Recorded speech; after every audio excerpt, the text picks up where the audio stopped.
Have you been following what's happening with Substack? Substack is a platform that's been out for a little while now. It is phenomenal, getting better all the time. We're using it here at Stark Raving Entrepreneurs. And I say we, with me, Terry Brock, and my partner, Gina Carr. We're doing some things. Gina's joining me now to talk about this. Gina, this Substack thing is really phenomenal. At least it looks that way to me. What do you think? I am loving it, and the clients that we are presenting it to and helping them use it are loving it. People are getting really good results, and it's turning into real money for some people. Yeah, I think that's the key. I love the fact that it's not only the community, that's good, but also you can monetize it, and they encourage that. So, Gina, why don't we just get started at the beginning here with the basics?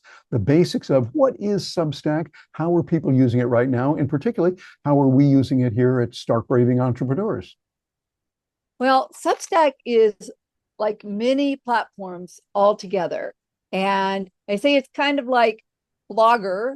Remember the old Blogger and how easy it was to blog? And it's still pretty easy to blog. But if you take a blog platform, you take a video platform like YouTube, and then you take a communication platform like the old Twitter, more like the old Twitter than the new Twitter, and you combine all those together and you make it really easy to monetize them. That's basically what Substack is. It's so wonderful, easy, low tech, easy to monetize, easy to create community and to get your message out into the world. So for people that we work with, content entrepreneurs, authors, speakers, coaches, consultants, people who have a message that they need to deliver to more people, to get their message out, to create more impact, and to drive more clients to themselves. It's so powerful and wonderful. We're loving it. Yeah, and it's got a lot of nice features to it. One of the things you've been talking about, and you've helped me a lot on this, is the idea of owned distribution. Tell me what that is. Tell us so that our viewers will be able to see that, and then the specifics way that that is helping content creators and creative conductors. Well, one of the issues with other social media platforms, other platforms in general, is that you don't own the people who are following you, who are subscribing to you. For example, LinkedIn, Facebook, they're great platforms, but there are many horror stories of people having their platforms closed down for something they didn't even do. They didn't do anything wrong, but it's impossible for them to get those platforms back. And even if they did still own them, they do not own the subscribers. Let's say that you have a LinkedIn newsletter, which is a fabulous thing. You do not own the people, do not have access to those emails of the people who are subscribed to you on LinkedIn. You do not have access to the contact details off Facebook to the people who are following you on Facebook. So this whole owned distribution is very important, because when people subscribe to you on Substack, those emails belong to you. You can export them immediately. You can export them on a regular basis, but you have full access and you can communicate directly. And that's the big part of the power of Substack. Yeah, I think so. And another nice thing about it is we can write articles. Now, we've been doing that for a little while here, largely me putting out some posts on Substack. I love it. As a creator myself, it is really nice for the capabilities that it has. I would encourage, matter of fact, those of you who are content creators or creative conductors out there, look into Substack. You can do writing, put that in there very easily. Your articles, you can put in there. You can use video, live video as well, recorded or live. Either one, they're both good. And one of the things that it gives you the ability to do is to take that and make emails with it, as well as on Substack. Gina, you were telling me about this, and it's got some amazing results. Matter of fact, we've made some major decisions and changes for what we were doing. We were using a mail distribution service that we've used for, I think, about 1,000 years. And now we've switched over, thanks to what you said, and getting good results, by the way, from having it as email. Tell us a little bit about the idea of email and the distribution, the post that goes on with Substack. Well, what I see is that rather than creating a single email that goes out to the people who are viewing it, why don't you go ahead and post it on Substack? It becomes an article on Substack. It essentially is its own web page. You can refer people to it directly, and people will find it on Substack, because Substack is constantly bringing traffic to you in a variety of ways. Other people are recommending you. The Substack algorithm is recommending you. And this is public writing versus just an email that only your existing subscribers see. So there's a lot of power in that. And it's really an easy platform to use for formatting your emails, much easier than some other platforms that I've seen out there for sending emails. So I love that. And when you post, if you want, and most people choose this as a default, these emails are going to go to your subscribers. They can go only to your paid subscribers. It depends on how you have things set up, but there's a lot of different ways to communicate with the people who have followed you and or subscribed to you. Yeah. Now, one thing that's very similar to that you and I have talked about a little bit is it's similar to LinkedIn, in that LinkedIn has their newsletters, and you can send out something on a LinkedIn newsletter as well as email. We have a similar kind of function here on Substack. Tell me about the similarities and the differences between those two platforms, Substack and LinkedIn. Well, we've been helping people in our Stark Raving Entrepreneurs community for years to create LinkedIn newsletters, which have been fabulous because those newsletters are delivered directly to their subscribers' email boxes. So that was nice and wonderful. And they did not have access to those email addresses. They could only send to their subscribers. In Substack, you can send your articles automatically to the email inboxes of your subscribers, and you have access to their full email addresses. So that's why it's significantly better than just LinkedIn. Now, that doesn't mean you should automatically go to Substack, because you do need to consider, where is your target audience, the people that you're trying to communicate with. Are your potential buyers on LinkedIn, or are your buyers on Substack? Increasingly, a lot of people are going to be on Substack, but for certain businesses, LinkedIn may still be the best place to be, even though you don't own that distribution. A lot of our clients are doing a little of each. Yeah, it seems like that combination can be very good. But another way we can combine that would be on our own blog. So tell me about Substack versus doing it on your own blog. Seems like it's not either or, but it would be both and. You could do both that way with Substack. Is that right? Well, I think it's really good to post what you post on Substack, also on your own blog, because you still want to drive the AI search engines, the regular search engines, the traditional search engines to your website through your blog, because the content will be there, and that will be really good for people finding you when it's on your own website. However, how many people actually go to your website, even when you post a fabulous blog post? For many of us, that's not many people, unless you are a celebrity or have somehow built up a huge following.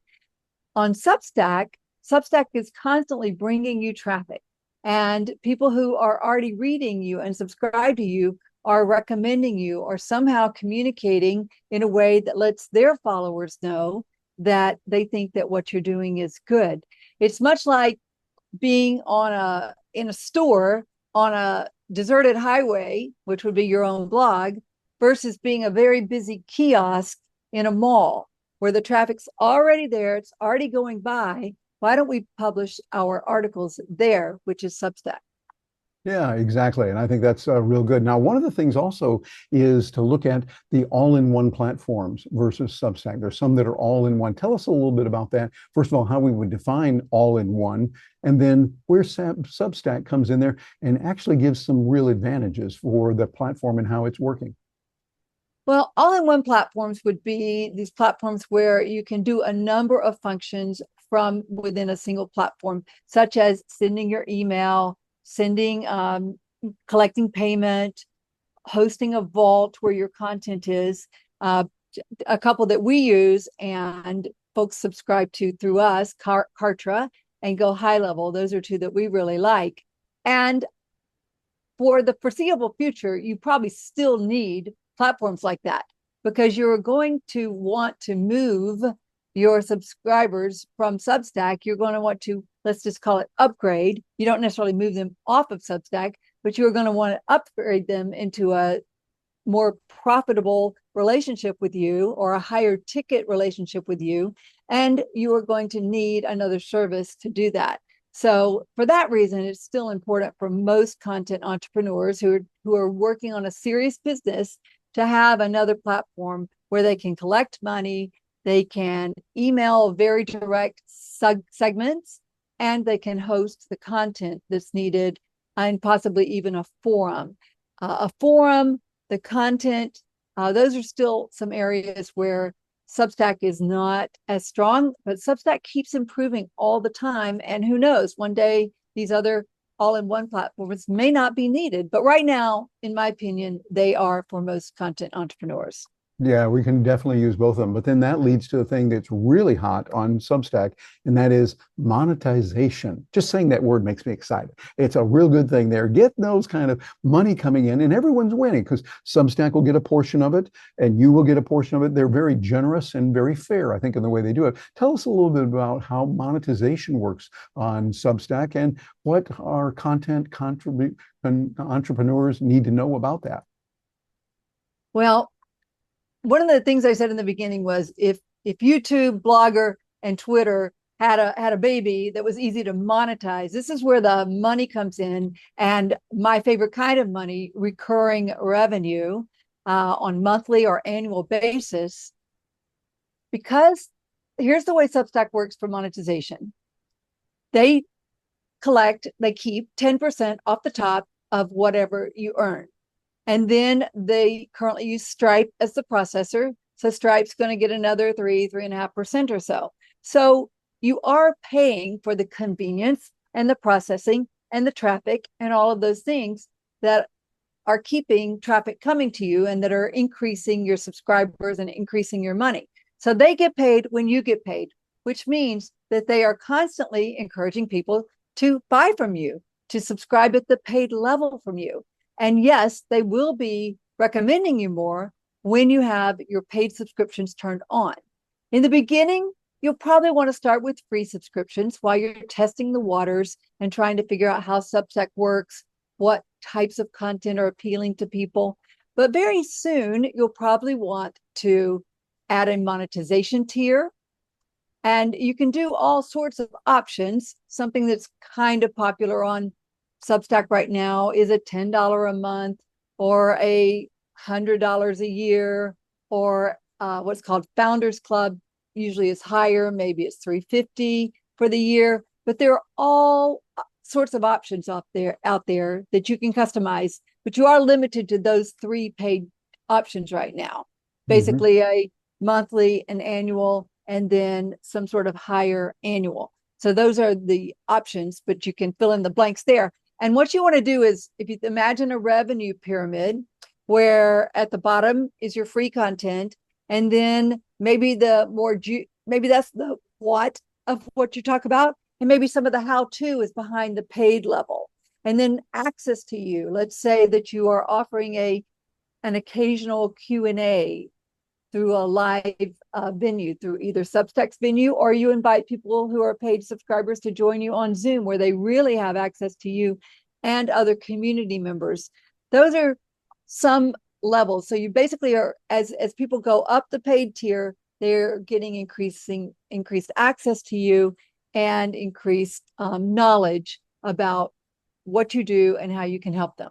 Yes, and that's a wonderful way to generate income, which in business we definitely want to do. But Gina, we can also go beyond subscriptions.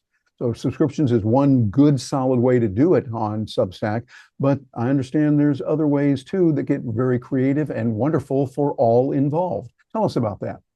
Well, the experts that I'm following, the way they are monetizing is, yes, the traffic, their clients are originally finding them on Substack in many cases because of Substack's great algorithm and promotional system and recommendation system. And then they will make some lower ticket options available on Substack.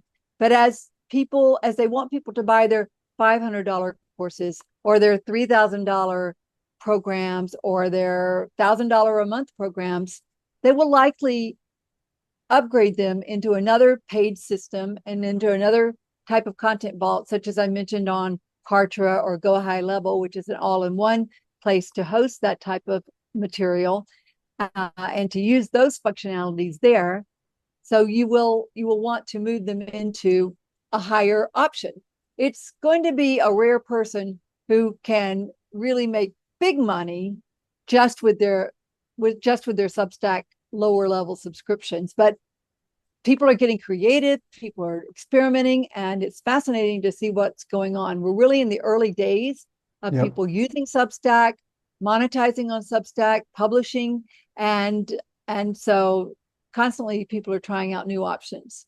Yeah, and I think that's the key. We keep experimenting, trying it, and what we're doing is we're seeing it. I've been doing it for a little while, and I've probably done a little more publication than you have, Gina, but you know a whole lot more about what Substack can do because the work you're doing with your clients. And I understand one of the features that I've worked with a very little bit, but I think you've done a lot more, and I hear from you and you're telling me is very important, and that's called notes. Tell us a little bit about notes, what they are in Substack, and why we need to be aware of those things and start using them.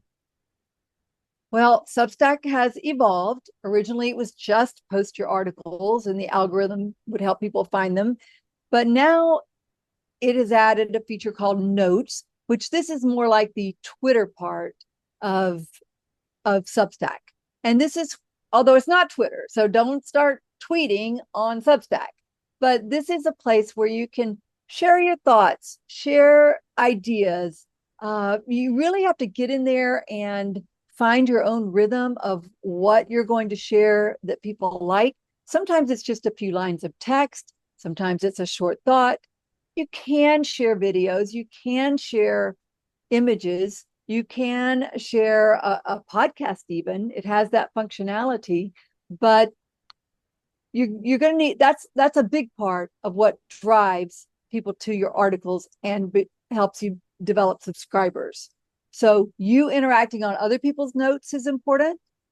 You posting your own notes and working to get engagement on those notes is critical. If you want to be serious about Substack, you're going to need to go to school on notes and learn how they work and dedicate time. I encourage you each day to dedicate some time, let's say 30 minutes or so, to interacting on notes and publishing your own so that you can actually grow your Substack. Gina, that makes a lot of sense. If you want to learn anything about, well, anything, you need to focus on a little bit and understand that. And note sounds like a good thing. So as we kind of wrap things up here, tell us a little bit about how do we get started with this? What would you say to a person who's watching this saying, okay, it sounds good. I want to get going on this thing. I want to get started on Substack and do it the right way. What would you recommend to that person? Well, first of all, I want to say don't get stuck in thinking, oh, I have to have my idea perfect, what I want to write about perfect. Sample, test, do some testing. Let's say you have an idea of something you're passionate about or a business you want to develop and you want to start writing about it. I encourage you to have 3 articles that are ready to go. One of them is really stating what you anticipate your articles to be about. This is called your publication. It's like having your own newspaper on Substack. So you want to have an idea, you want to explain what you plan to write about, and then you want to give a little bit about your material, your framework, whatever it is that you do to help people or that you're going to be teaching people. And then a good sample article. So 3 sample articles. Go ahead and get those out soon and then have a cadence in mind. Either you're going to publish, say, another article once a week or a couple times a week, and then right away start doing the notes. So 3 articles, and then let's say that you are posting 2 to 3 notes a day, and then you're interacting on 2 to 3 other people's notes. This is how you're going to get known. This is how you're going to become respected and get people to want to tune into you. So some articles ready, some notes, and then very soon I would use the YouTube part of Substack, which we didn't really talk about, but it's really simple to use and very powerful. And that is the video part, including live streaming. So you want to go live. You want to go live to your free people. And then when you get paid subscribers, you're probably going to want to go live only to them sometimes and share extra special information and access to you. This is a formula that's working for a lot of people. Yeah, I think so. Well, when you look at all that we can do with Substack, it goes into the wow, oh my goodness category. We can see a lot of capabilities there with it. So getting started with it to me seems like a good idea for content creators, people who are out there as content entrepreneurs, building their business that way, and particularly creative conductors. You're like a conductor for the orchestra, and you're looking at what can be done, bring in this, then bring in that. You've got the ability to share pictures, to share text, of course, put in videos, live videos or recorded videos, and more, all kinds of that. So, Gina, it's an amazing thing. We appreciate you joining us today. Good to have you here with us on the video to be able to talk about how these things work and put them together. What words would you give to that viewer who's watching this and thinking, okay, I like this stuff. I think I'm going to have to look into it a little bit more. What would you recommend to him or her to do right now? Well, go ahead and subscribe to Substack yourself. Get out there, look around, see people that are writing about the topic that you're interested in, see how they're doing it, see where the gap is, what your special angle or your secret sauce would be about that topic. And then start writing yourself. Don't get stuck. Don't be afraid. You can always change your topic completely. You can always start a new publication. Let's say that you run the course on a particular publication. You can start a brand new one, and that will be fine. Yep, sounds good. Well, Gina, thank you very much for joining us today. Appreciate you being with us here. And I want to say for those of you that are joining us, this is a golden opportunity for you to get the kind of results you want using Substack. It can help you. This is what we do at Stark Raving Entrepreneurs, and we'd love to have you as part of our community. If it's the right fit for you, come on by at starkravingentrepreneurs.com. I'm Terry Brock, and with Gina Carr, we appreciate you being with us today.